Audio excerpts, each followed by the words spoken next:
Another phase of this cleansing law of prosperity is this. A fine formula is to forgive your enemies and release your friends. Forgive the people you hate or resent and release the people you love.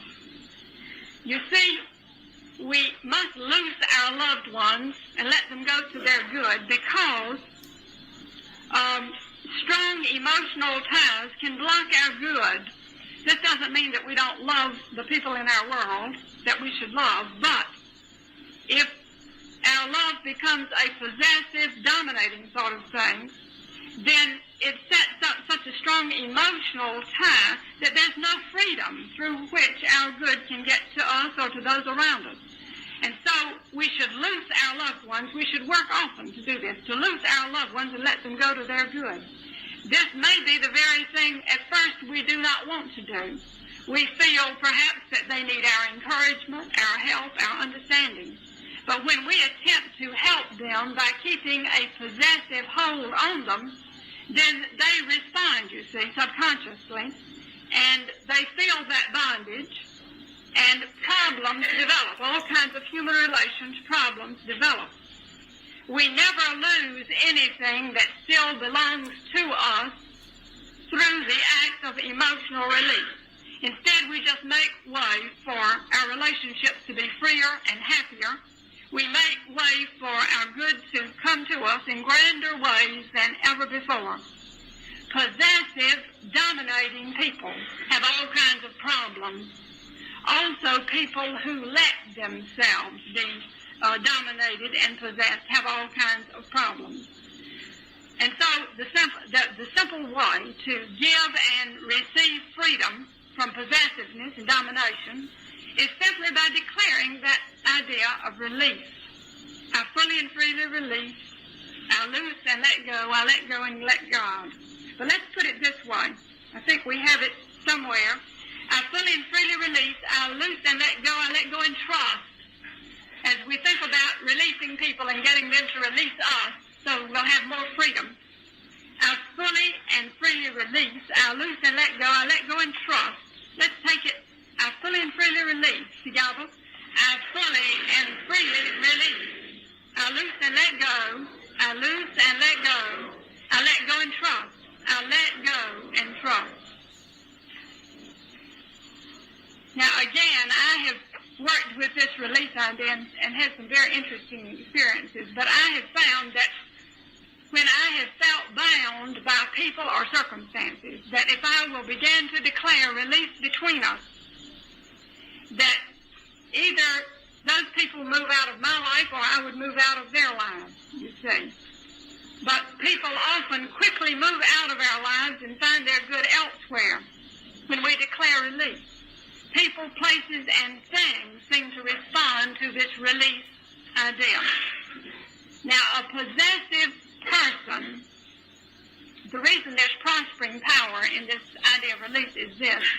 A possessive person often pours forth the substance of his thoughts and feelings into the life of someone else, and in the process he depletes himself emotionally and physically. Strong, possessive, emotional ties cause many of our problems, financial, health, social. And so if you feel yourself feeling bound by people, by situations or events around you, begin to speak words of release. I fully and freely release. I loose and let go. I let go and trust. You fully and freely release me. You loose me and let me go. You let go and trust. And then the good that is for us comes to us, but it simply opens the way for freedom in our relationships. Now, it's also wise to speak words of release for situations or for problems that you've struggled with and haven't been able to solve. Human relations problems, family problems, business problems, financial problems, even health problems. It is wise to speak words of release for situations or problems that you have struggled with and have been unable to resolve. For instance, just say, I release this situation to its perfect outworking now. I just loose it and let it go. once when I had struggled with a complex human relations problem for some time to no avail, I began to declare this, that I was releasing this situation to its perfect outworking. Cleansing is the first step in prosperity. And if people around the world knew the cleansing laws or the cleansing steps to prosperity and used them, they would revolutionize their lives for good quickly. Life is a constant purification or cleansing process. The ancient Greeks observed rites of purification and cleansing, and so must we. If we try to bypass the cleansing laws of prosperity, we bypass our good because we have not cleansed our minds and our lives to make room for the good that we want. Now, the cleansing law of prosperity, as it says here on the summary sheet, basically is very simple. You must get rid of what you do not want in order to make room for what you do want. Your good does not flow easily into a cluttered, crowded situation. Your good does not flow easily into a cluttered, crowded state of mind or emotions. And so we must form a vacuum in both inner and outer ways. Magnetic influences are transmitted perfectly through a vacuum. By forming a vacuum, we become a magnet to our good. And so it's a marvelous idea to work with. When we form a vacuum, we become magnetic to our good. Now, we can use it in many simple ways. Basically, get rid of what you do not want to make room for what you do want. And it's good to begin in an outer way. In other words, clean out the closets, the desk drawers, the house, the car, the office. Form a vacuum in an outer way. This makes a believer of your subconscious as you begin to do this. And you begin to get excited, and your subconscious begins to accept this idea and to work with you. It cooperates with you, and it begins to expect something good to happen. There has to be a release of the old to make way for the new. We can unblock and undam our good by forming a vacuum. A woman in Chicago heard about this idea one time. And I do not mean to suggest anything to you, but she decided to stay home the next day from work and form a vacuum. And so she started cleaning her house. When she cleaned out the closets, nothing happened. But when she cleaned out the dresser drawers, she found $30 she had stuck back and forgotten about, and that was her first prosperity demonstration from the vacuum idea. Now, another lady formed a vacuum by cleaning out all of her pocketbooks. And in one of them, she found $40 that she had forgotten about. And so it's an interesting idea to work with. A businessman cleaned out his office, and he found an old savings account book, a passbook, with $3,000 in it that he had forgotten about. It was 7 years old, so it would have been $3,000 with interest. Now you say, well, how could you forget that you had $3,000 in savings? Well, I don't know, but I'm inclined to believe that it really happened to this man, because once when I formed a vacuum by cleaning up and cleaning out, I found an entire book manuscript that I had written and forgotten about. Now, how could you forget that you'd written a book? But I had. And so I believe that this man had the same kind of thing happen to him when he found $3,000 in savings. And so it's an interesting idea to work with. And to get us into that state of mind, let's use number 4 together. Let's just begin to declare this idea. Number 4 on the front of your sheet. I now let go. Worn out things, worn out conditions, worn out relationships. Divine order is now established and maintained in me and in my world. Together. I now let go. Worn out things, worn out conditions, worn-out relationship. Divine order is now established and maintained in thee and in thy world. Good. A musician in Southern California learned about this vacuum law of prosperity, and he decided to try it, and so after the first night of our seminar, he went home and cleaned out his own private clothes closet. This was something that no one in the family could say anything about, you see, if he cleaned it out. And so as he started cleaning out his own private clothes closet that night, he got an idea. He was a public school teacher in the Los Angeles school system, and this was in the spring of the year, and he needed a summer job. And so as he cleaned out that closet, he got the idea for conducting a music workshop around the country in colleges and universities. And so he made a telephone call the next day to his agent, his music agent in New York, who liked the idea and got busy booking him for music workshops in summer school sessions in leading colleges and universities all over the country. Now, the second thing that happened after he cleaned out his closet was this.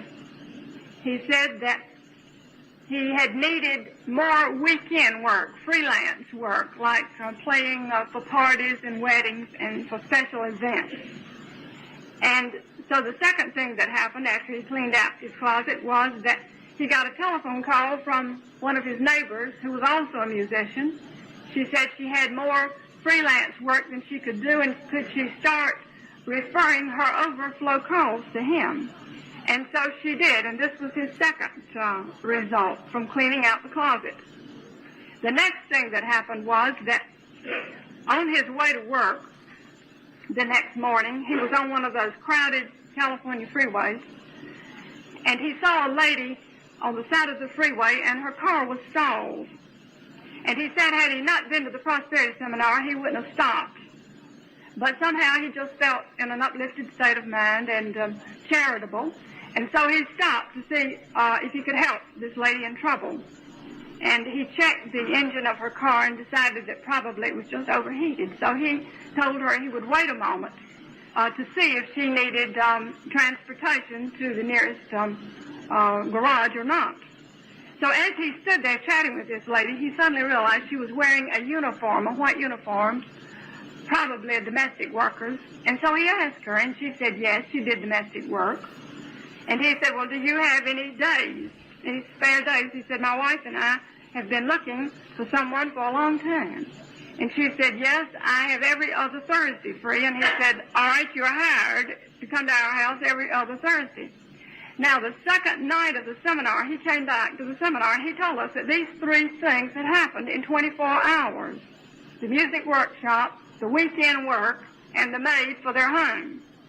And he was very excited that second night. He said, if all of this happened from just cleaning out the closet, I can hardly wait to see what happens when I clean out the garage. And so it's a fascinating idea to work with. Now, it works on all levels. I did some seminars for some insurance executives one time, and of all of the prosperity laws that we talked about, this was the one that they liked the best. They all rushed home to clean things out and to clean things out and get things in order in their offices, but they loved this cleansing law of prosperity. And so it's a wonderful idea to work with. Now, friends, along with cleansing your life in general, getting rid of what you do not want, also get things in divine order generally, or get things in order generally. And as you do so, declare order. Because you see, the universe does not violate the orderly arrangement of events. Instead, our universal good seems to withhold the next development until order is first established in the present situation. So often we strain to get something that we want when everything in our immediate environment is out of order. And so we need to get things around us in divine order. This opens the orderly way for our new good to come to us. And so it does little good to strain for some new good to come to us and work hard to try to bring it about if things aren't in order, because we need to open channels to bring it to us, and order does that. Now, Emerson spoke of sublime order. In my books, I've talked about it as divine order, but he spoke of sublime order. He talked about man throwing himself joyfully into the sublime order. And so, when you get ready to start getting things in order, just declare, I am in divine order, I am in sublime order now. And let's just take this statement. I am in divine order, I am in sublime order now, together. I am in divine order, I am in sublime order now. Also, look at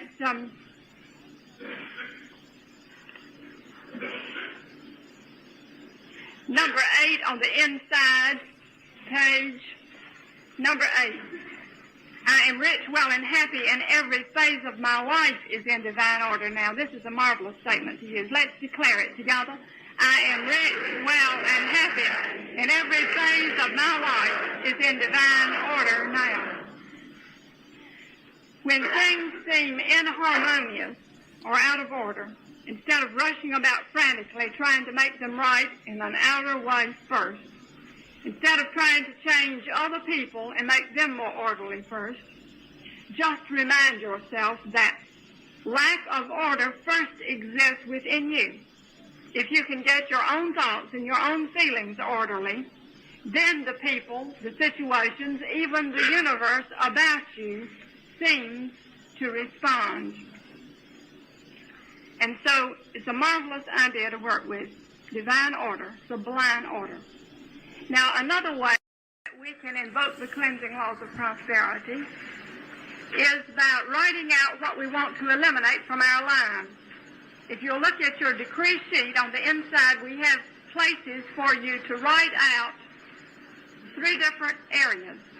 The first area is to write out what you want to eliminate from your life. This is another way to invoke this cleansing law of prosperity, to get free of that which you do not want. Now, for many years, I did what many success courses and books talk about. I wrote out the second list. I wrote out what I wanted to bring into my life, what I wanted to happen in my life. And it worked in a great way. But I had one nagging problem that I seemed unable to clear out of my life. And then somewhere I read about this idea of writing out first what you want eliminated from your life. And so I decided to try it.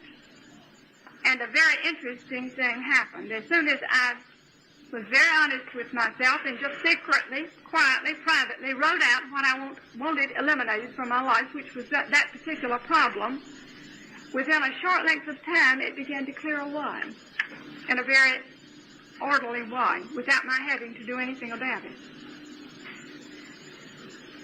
Now, it's good to remind ourselves of what the word elimination means when we think of writing out what we want eliminated from our life. The word elimination, or the function of elimination, is twofold. First, to eliminate error from our lives, and then to expand our good. And so you do not have to be afraid of the word elimination, you see. You do not have to be afraid that if you write out what you want eliminated from your life, that something else may be taken from you too. Instead, the word eliminate has a twofold meaning: to eliminate error and then to expand your good. Elimination of something from your life is always an indication that something better is on the way. And so after writing out your elimination list, it's just good to declare, I let go and trust. You see, that helps us to release it. Now, somewhere we have this idea.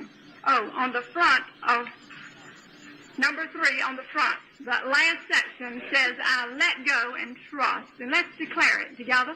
I let go and trust. Sometimes on an elimination list, you might want to just write that idea at the bottom of it. I let go and trust, and that helps you to gain your freedom. Now, when you're trying to achieve a result, and it has not come, it's often because there is still something in mind, body, affairs, or relationships that you need to free, release, renounce, eliminate. And as long as you put off this elimination process, you put off results. Every phase of life requires renunciation. Every advance means the rejection of something old. But elimination not only takes something from us, it gives something to us, because, again, it forms that vacuum that opens the way for the new good. And so you can make your elimination list knowing that it will not only take something from you that you've outgrown, but that it will bring new good to you. Now, I have found that this elimination idea is a fabulous one to work with. Once when I was working with the idea of releasing, loosing, letting go, that which was no longer for my highest good, I found that things that I hadn't had in mind began to move out of my life. Some old surroundings, some old possessions, some old relationships that simply had run their course in my life. They just began to move right out of my life when I began to declare release and renunciation. And so it's a marvelous idea to work with. Now, we talked about cleaning out the closet. Along with cleaning out the closet, another way to invoke the cleansing law of prosperity is to clean out our lives if they need it. If we want to be prospered, if we want to be healed, if we want our good to come to us, we must clean up and clean out our lives as well. It is useless to affirm benefits and protection and supply and right answers if all of the time we are doing those things that we know are not right in the sight of God and man. So often when one first learns about the power of thought, he thinks or gains the idea that he can use the power of thought or mind power to get other people to do what he wants them to do. And he may even see it happen for a time. He may try to plaster over his life with some of these ideas. But usually such results are temporary unless they have been founded upon the right basis. For instance, there once was a lonely widow who had led a life of emotional and moral compromise since the death of her husband, feeling that she had to settle for that arrangement. And finally, she heard about this cleansing law of prosperity, and she realized that if she wished to remarry happily, she must clean up and clean out her life. And so she did so. She began to clear out of her life some compromising relationships. And after she did so, there was a quiet period in there, and she just kept saying, well, I let go and trust. And she said that within a year, from the time she began to use this cleansing law of prosperity, that she met and happily married a very fine man whom she would not have met in her previous circle of acquaintances. And so it is true that the universe seems to withhold the next development until order is first established in the present situation. This woman proved that elimination is twofold. When she eliminated error from her life, the expanded good came to her. And so again, let's use number 4. It just kind of helps the release idea work for us easily. I now let go worn out things, worn out conditions, worn out relationships. Divine order is now established and maintained in me and in my world. Let's declare it together. I now let go worn out things, worn out conditions, worn out relationships. Divine order is now established and maintained in me and in my world. Good. Friends, another way that we can invoke the cleansing laws of prosperity, and of course this has to do with the emotional phases, you see, of prosperity that we're talking about here. We can cleanse our minds for prosperity by practicing forgiveness. There is prospering power in forgiveness. This is the emotional side of prosperity. Many people are never permanently prospered, no matter what else they do, because they're holding grudges and negative feelings toward other people. Until they get down to business and forgive, their prosperity does not come. Now, many people are afraid of the word forgive. It makes them uncomfortable to think about it because they have had a misconception of what the word means. The word forgive simply means to give up. Forgiveness is not an unpleasant, dramatic, outer act in which you say, I'm sorry, when you aren't. Instead, forgiveness is a pleasant inner act that leaves you at peace with yourself and other people. It's a private affair, this business of forgiveness. And so it's good to give yourself a universal forgiveness treatment every day. This keeps your mind and emotions cleared of negative feelings that can block your good. Negative feelings that you may be aware of, negative feelings that may be subconscious and you aren't aware of. Nevertheless, as you begin to declare forgiveness every day, it begins to happen for you. Now let's look at number 5 on the front of our decree sheet. This is a marvelous forgiveness statement to use every day. All that has offended me, I forgive. Within and without, I forgive. Things past, things present, things future, I forgive. I forgive everything and everybody who can possibly need forgiveness of the past or present. I forgive positively everyone. I am free and they are free too. All things are cleared up between us now and forever. Let's give ourselves a universal forgiveness treatment right now together. All that is forgiven me, I forgive. Within and without, I forgive. Things past, things present, things future, I forgive. I forgive everything and everybody who can possibly need forgiveness of the past or present. I forgive positively everyone. I am free and they are free too. All things are cleared up between us now and forever. Now, friends, to help make it easier for you, we have a forgiveness sheet in your kit, and you may want to take it home or take it back to your hotel room here tonight and work on it. Your forgiveness list. And you'll notice that point number 1, you list the people, organizations, situations, or experiences of the past or present whom you now forgive. Just simply write them out. And then you see the statement below that you can use. I fully and freely forgive. I loose you and let you go to your good quickly and in peace. All is cleared up between us now and forever. And then the second section, people, organizations, situations, or experiences of the past or present whom you desire to forgive you. And just go right ahead and write them out too. And then declare, you fully and freely forgive me. You loose me and let me go to my good quickly and in peace. All is cleared up between us now and forever. Now, friends, let's look at that section there, which comes out of some of my books.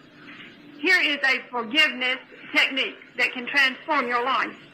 Spend half an hour every day mentally forgiving everyone that you are out of harmony with or are concerned about. Subconsciously, they will respond. If you have accused yourself of failure or mistakes, forgive yourself too. Many people are never permanently prospered, no matter what else they do, because they have not done this.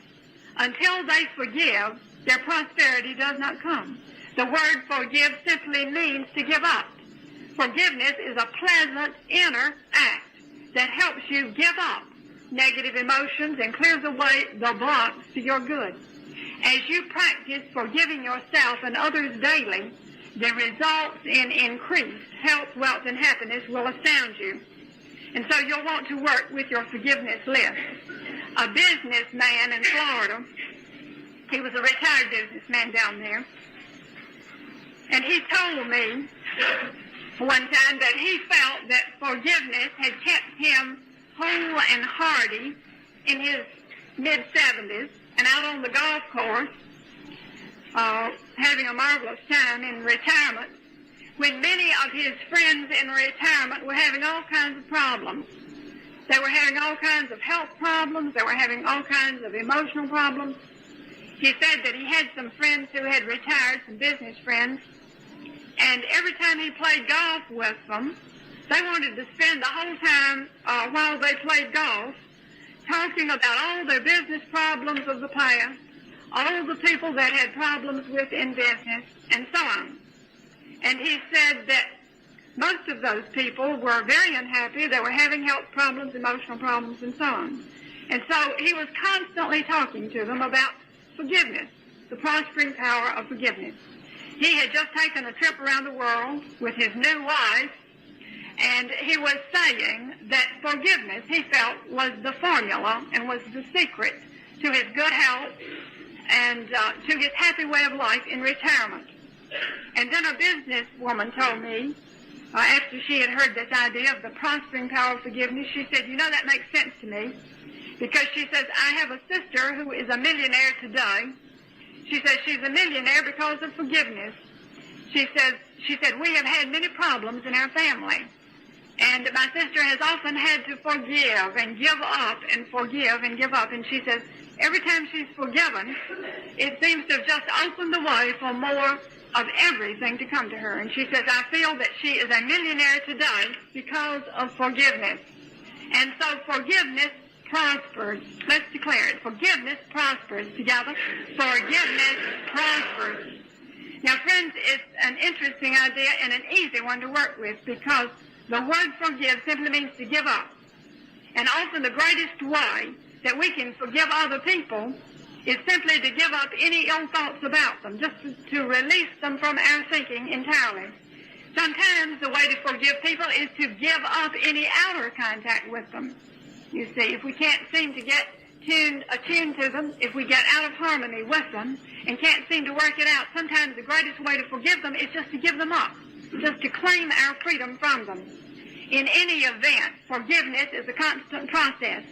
Whenever there is a block to your good, whenever you've done everything you can and your good still seems to be blocked on any level of life, say to yourself, whom do I need to forgive?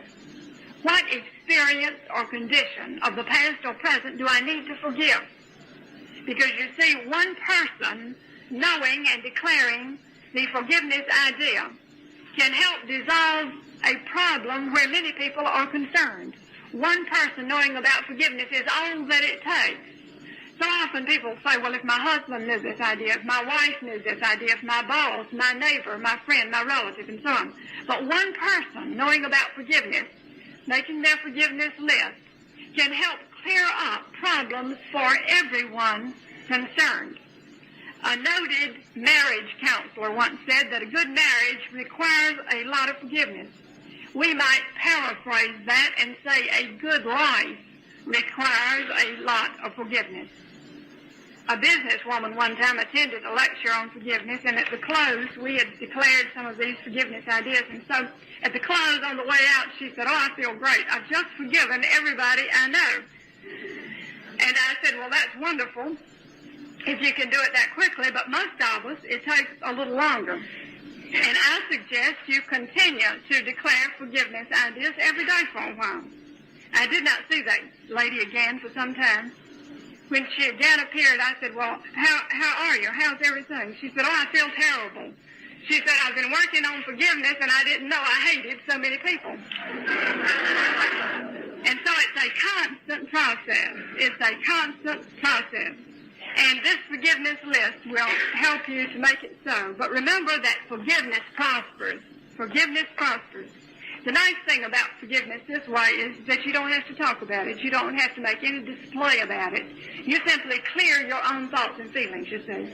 And then other people will respond. Situations, conditions will respond. It's a marvelous way to invoke the cleansing law of prosperity. Now, sometimes people say, well, but I'm not the one that needs it. How do I get other people to forgive me? All right, just by writing out the names of the situations or the conditions in Section 2, and then call those people's names and declare that they fully and freely forgive you, loose you, and let you go, and so on. Because everyone wants to forgive, whether they realize it or not consciously. And when you call people's names, or when you write their names out in this context, it's as though they subconsciously hear you and they subconsciously respond because they really want to be free of the problem too. And so, again, you can work it very privately in that simple way. Now, friends, mentally, some people have said, who have made a study of success, that success may be as much as 98% mental preparation and 2% outer action. Now, this may be a high percentage or a high estimate, but success may be as much as 98% mental preparation and 2% outer action, some experts feel. Most of us in the past have perhaps been conditioned to the idea that success was just the opposite, that it might be 2% mental preparation and about 98% outer action. And so it's an interesting idea that we must create our prosperity mentally first. And so tonight we're thinking of two of the ways that we can create our prosperity mentally first. You can create your prosperity mentally first in writing. And in this book we have a whole chapter, Open Your Mind to Prosperity. We have a whole chapter about creating your prosperity mentally first in writing. More than 15 years ago, when I began writing on the subject of prosperity, Richard and I were, as I said in some of my books, we were living in one room at that particular time when I first started writing the articles and working with the ideas before I had gotten into the books. We were living in one room. And we have often said in recent years that we might still be living in that one room if we had not begun finally to create our prosperity mentally first. And we found that this was a good way to begin, in writing. Now, the reason is this. When you begin to think about writing out what you want, you are beginning to get definite about prosperity so that prosperity can get definite about you. Now, man is a mental being and lives from the inside out through his mind, whether he's realized it or not. Often, because he has not realized it, life hasn't been too good for him, you see. But it's good to remind ourselves that we are mental beings. Man is a mental being and lives from the inside out through his mind. And so mental preparation is very necessary. And we must get definite about prosperity mentally so that prosperity can get definite about us. Now, it's an interesting idea to me that the creator of this rich universe, and we talked about this last night, is the source of our prosperity. We said last night, I am a child of the universe. I am a child of fortune, and because of this, I have a right to claim this heritage of unlimited abundance. So let's remind ourselves of that idea for just a moment. Let's just declare, I am a child of the universe. I am a child of fortune. Together, I am a child of the universe. I am a child of fortune. Now, we discovered 15 years ago that when we finally got down to business and began to get definite about what we wanted in our thinking so that it could get definite about us, that we were able to get out of that one room rather quickly. But for a long time we had been thinking that someone out here should do something about our situation. You say, why don't they do something to get us out of this one room? Why doesn't somebody out here solve this problem for us? And no one did, as long as we continued to think in that way. And so then finally it occurred to me, well, why don't we do something to solve this problem? And that was when we began to get definite in our thinking about what we wanted. And very quickly, changes came that were wonderful to get us out of that one room. But nothing happened until we got definite in our thinking. And so the creator of this rich universe has provided lavish abundance for us. We see it around us, and then we see it in the invisible realm, or we know it's around us in the invisible realm as ideas and opportunities. And so it's up to us, though, to take this invisible realm around us of ideas and opportunities and to shape them and form them through our definite thinking. And so it's good to realize that as a child of the universe and as a child of fortune, we are masters of this universe, you see. But it's up to us to claim this mastery. Now, we can claim this mastery and take control of this lavish universe that is already here and that which is around us as ideas and opportunities by getting very definite with deliberate thoughts, words, and actions. And as we become definite about prosperity in our thoughts, words, and actions, then it becomes definite about us. As we turn the great energy of our thinking upon ideas of plenty, we will have plenty regardless of what people about us are doing or saying.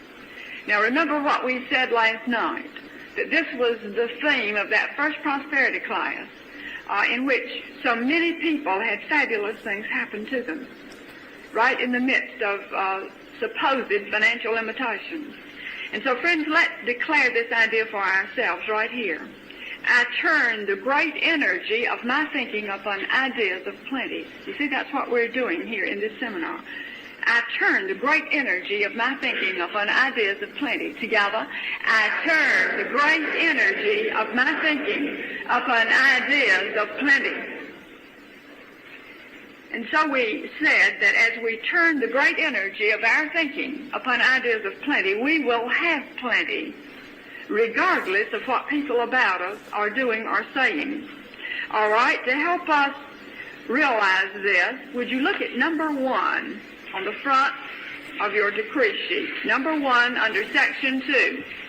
I dissolve in my own mind and in the minds of all others any idea that my own can be withheld from me. No person, thing, or event in the universe, no person, thing, or event can keep that from me, which the universe has for me now. Let's take the whole statement together. I dissolve in my own mind and in the minds of all others any idea that my own can be withheld from me. No person, thing, or event can keep that from me, which the universe has for me now. And so as we turn the great energy of our thinking upon ideas of plenty and realize that no person, thing, or event can keep that from us, that which is for us, you see, as we get definite in our thinking about it, then this opens the way for abundance to come to us. Now, it is through writing and through picturing and through speaking prosperous words that our thoughts, words, and actions begin to work for us in prosperous and productive ways. And so the first way that we suggest to you that you get definite about prosperity so that prosperity can get definite about you is by simply taking your decree sheet and opening it to the inside section. Now, friends, we have tonight for you some ideas on picturing and how to make a treasure map or wheel of fortune. An engineer in Alabama designed a wheel of fortune in that first prosperity class there, which worked so well for him that he went from $1.5 million job in the Deep South to a multi-million-dollar construction job in the Midwest. And so he was the one that got us started with the Wheel of Fortune idea. Now I'm going to ask my son to come forward and let's talk a little bit about the picturing idea. Now, friends, we talked earlier about the lady in Dallas who made a Wheel of Fortune and how everything on her Wheel of Fortune came to pass. Did you have that for me about the lady in Dallas? Could you do that?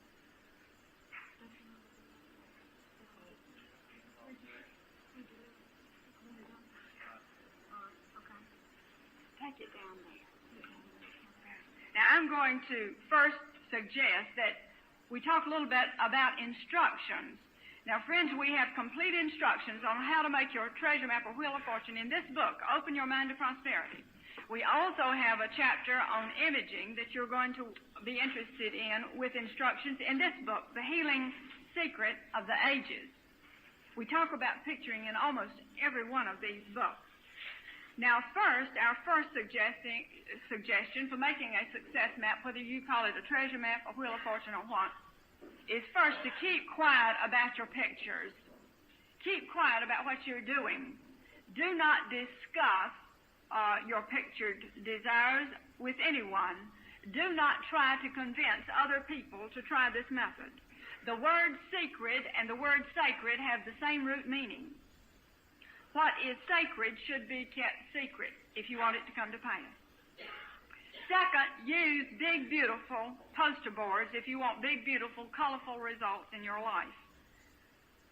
A college professor once made a small, crowded, drab treasure map for travel abroad, and he said it worked. He had a crowded, drab, colorless trip. Third, use definite colors for definite desired results. For instance, according to the ancient science of color, you should use specific colors. Now, you may like this theory, and you may not, but you should at least know about it. The ancient people felt that according to the science of color, for financial success maps, treasure maps, wheels of fortune, it was good to use a success color. And a success color would be the green, or the gold, or even the silver. And we have them all here for sale tonight at the coffee break. There's the gold. Here's the silver. And then do you have some bright greens, or do you have several types of greens? All right. There's the bright green. And so the greens, the golds, the silvers would be your success colors and your financial colors.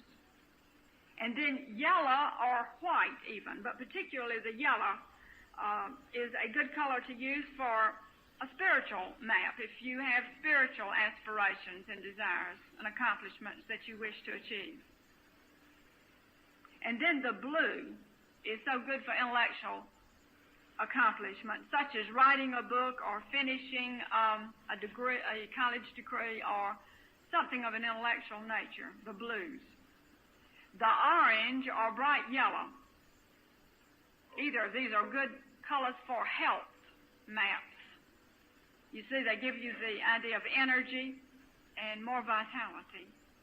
And then the pinks, you have some pinks, rose, reds, are good colors to use for happiness, harmony, love, human relationships, and so on. That's a good color right there, the rose. Now, color is important because color impresses the subconscious mind so much faster than black and white pictures.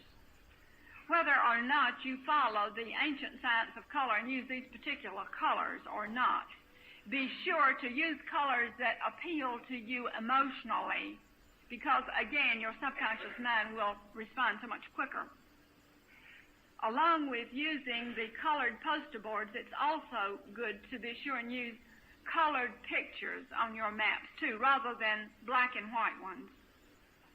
For instance, someone said recently, "Now I know why my pictured good took so long to come to pass. I used black and white pictures on black and white backgrounds rather than colored ones." Now, fifth, do not clutter your poster boards, but rather, if you have a lot of things you're working on, make several boards for various phases of your life. For instance, a housewife said, "Now I know why our house is so crowded. We placed a small, crowded house on our wheel of fortune, and that's exactly what we got." 6, on your financial poster boards, success maps, be sure and put money, not just the things that you want. Otherwise, you may get the things you want with indebtedness. All right? We have play money in the kits for you. You may want to use play money on your financial maps, or you will want to use something indicating money, definite financial figures. For instance, I seem to have $100,000. which is a nice figure to work with. And so be sure and put figures of money and so on your treasure maps. Also, friends, place a spiritual symbol of some type on your poster board. Now, your spiritual symbol could be a picture of the Bible, it could be a picture of the Christ, it could be a Bible promise, it could be some spiritual saying that means a great deal to you.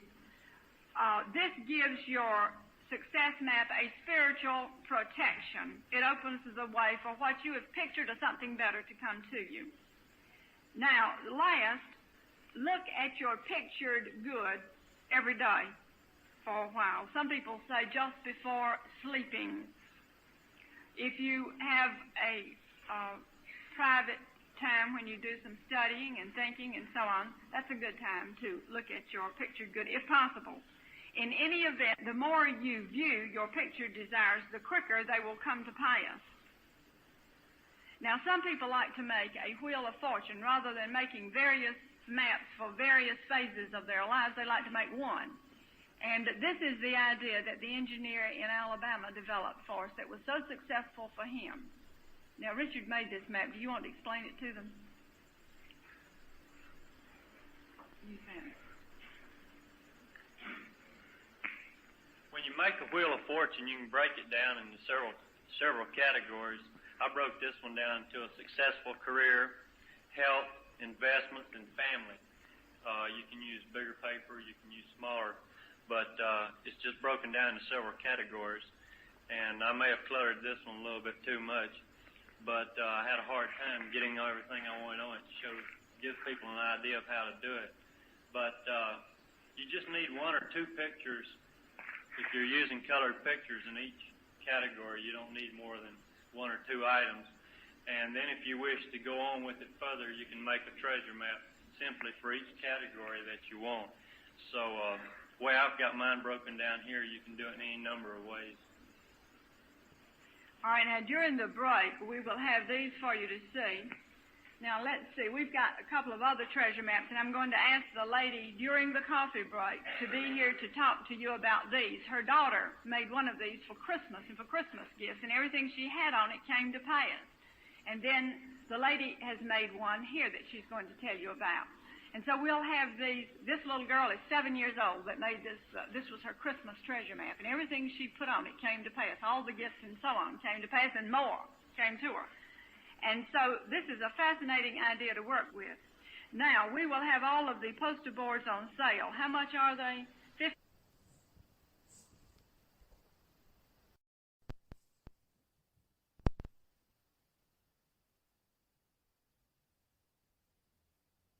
The Advanced Laws of Prosperity.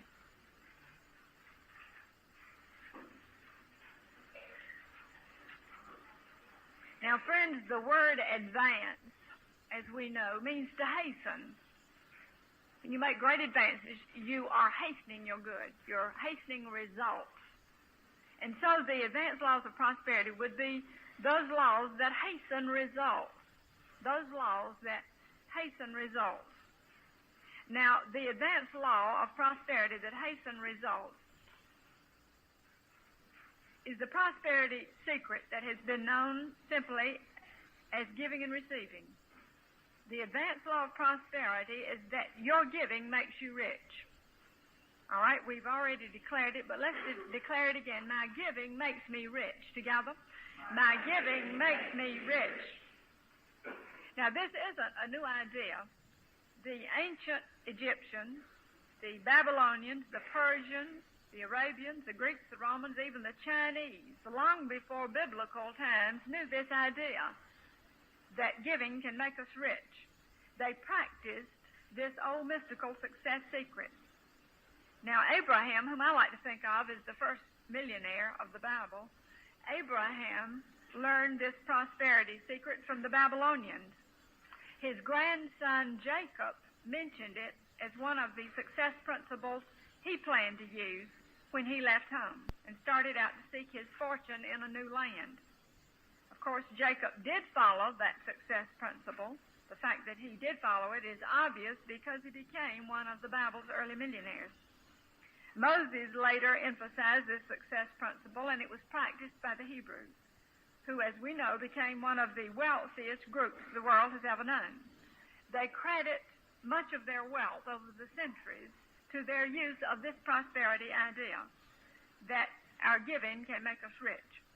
Many of our modern millionaires have used this prosperity secret and have often pointed it out as the formula that brought them riches.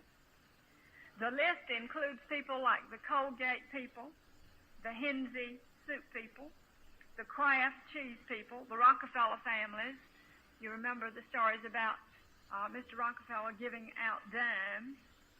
And so our giving can make us rich, but only if we give in a certain way. Giving can make you rich when you give systematically. Systematic giving opens the way to systematic receiving, but when we do not give, we dam up and stagnate and close many channels to our good. We block them. Now, perhaps you're thinking, well, yes, but I do give. I give every cent I can to pay bills and to keep going financially. But that's enforced giving.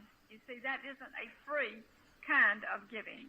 And so there is another kind of giving that we're thinking about in order to prosper.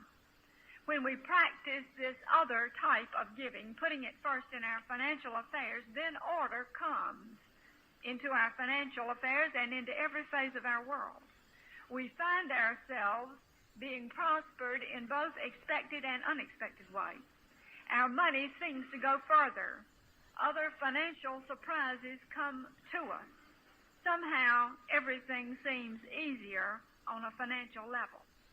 Now, the ancient people who knew the wisdom of the ages understood the nature of universal substance out of which all wealth comes.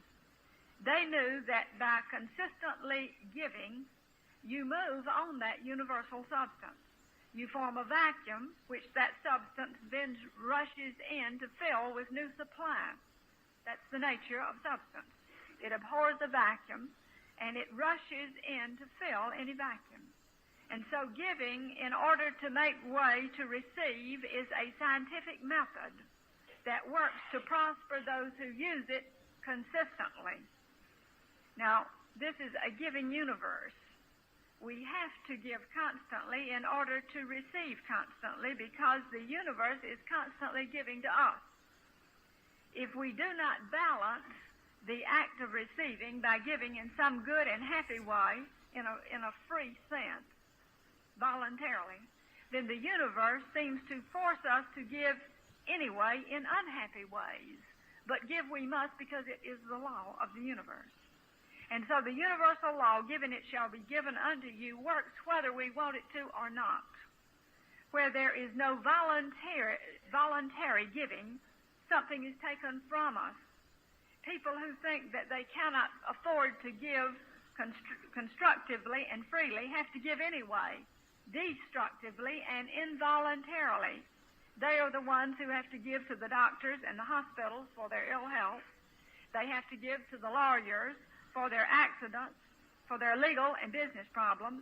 They have to give to accountants and to Internal Revenue for their income tax problems, and in many undesirable and in many unhappy ways. And see, so if you do not give voluntarily of your financial resources, you can expect the substance of the universe to get dammed up in your affairs. If you do not give voluntarily of your financial resources, you can expect that bodily ailments, financial entanglements, human relations problems, and general confusion will follow in your affairs.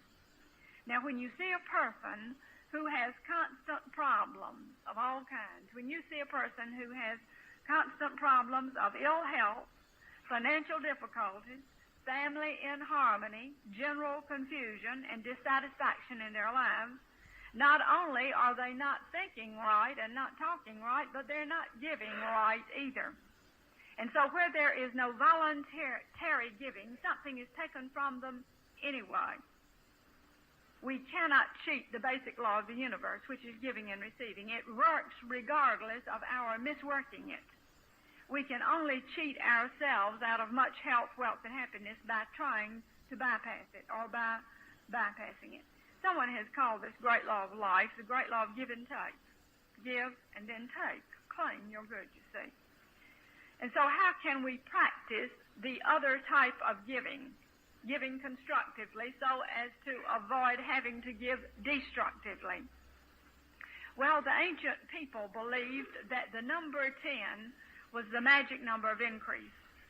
They invoked this magic number by regularly giving 1/10 of all channels of their income to their leaders, their religious leaders, their priests and so on, to their tabernacle and to their temple. Now, the Hebrews were required to give 1/10 of all channels of income for these purposes. And this included giving 1/10 of everything, their gold, their silver, their jewels, their cattle, sheep, flocks, 1/10 of fruit, grain, oil, crops, financial income, and assets of all types, because they felt that this was a universal law. Now, the first instance of tithing recorded in the Bible occurred when Abraham gave his tithes to the priest of Salem. And it's so interesting that after Abraham had given that tithe, he was made a very interesting promise, a promise of riches and prosperity, a promise of protection from the negative experiences of life. Jehovah said, "Fear not, I am thy shield and thy exceeding great reward." I am thy shield. I will protect you from the negative experiences of life, and I am thy exceeding great reward. I will prosper you abundantly, not a little bit, exceeding great reward. It's a marvelous prosperity promise for anyone who uses this same prosperity law today. And so 10 is still the magic number of increase. Now, to help remind you of the power of that number 10, we have placed in your prosperity kit the little card that says 10, the magic number of increase. And so it's just a reminder of this marvelous old prosperity law. 10 is still the magic number of increase.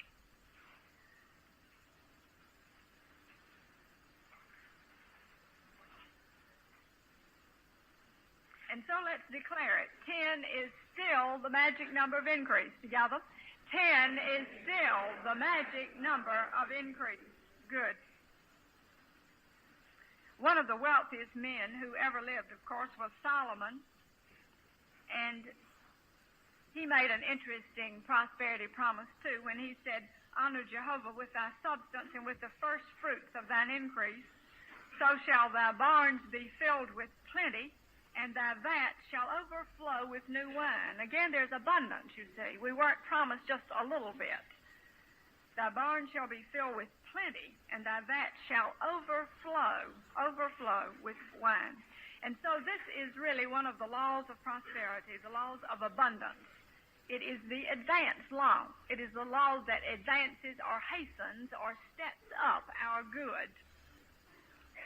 Now, the idea that the story that has meant so much to me, and the story that started me tithing many years ago at a time when I couldn't afford to tithe, but I couldn't afford not to either because I needed the prosperity law to work for me in a wonderful way. And so if you'll take your little booklet, As You Tithe, So You Prosper, and look at page 40. And I love this story.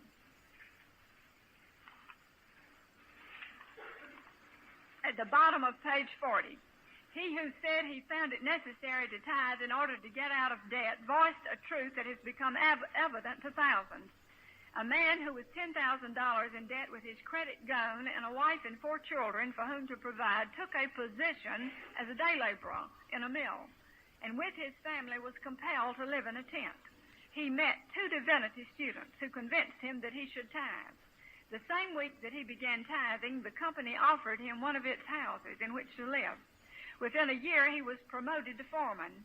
10 years later, he was free from debt, the owner of a large lumber company, owner of his own home, which was large and beautifully furnished, and of a large car, also an airplane and other things on a similar scale. He attributes his success to first recognizing his debt to God and faithfully tithing of his income. Tithing establishes order in our mind, body, and affairs. When order exists, we cannot remain in debt. He who first begins to tithe while in debt invariably reports later that he is free from debt. Now, you will love this little book because it has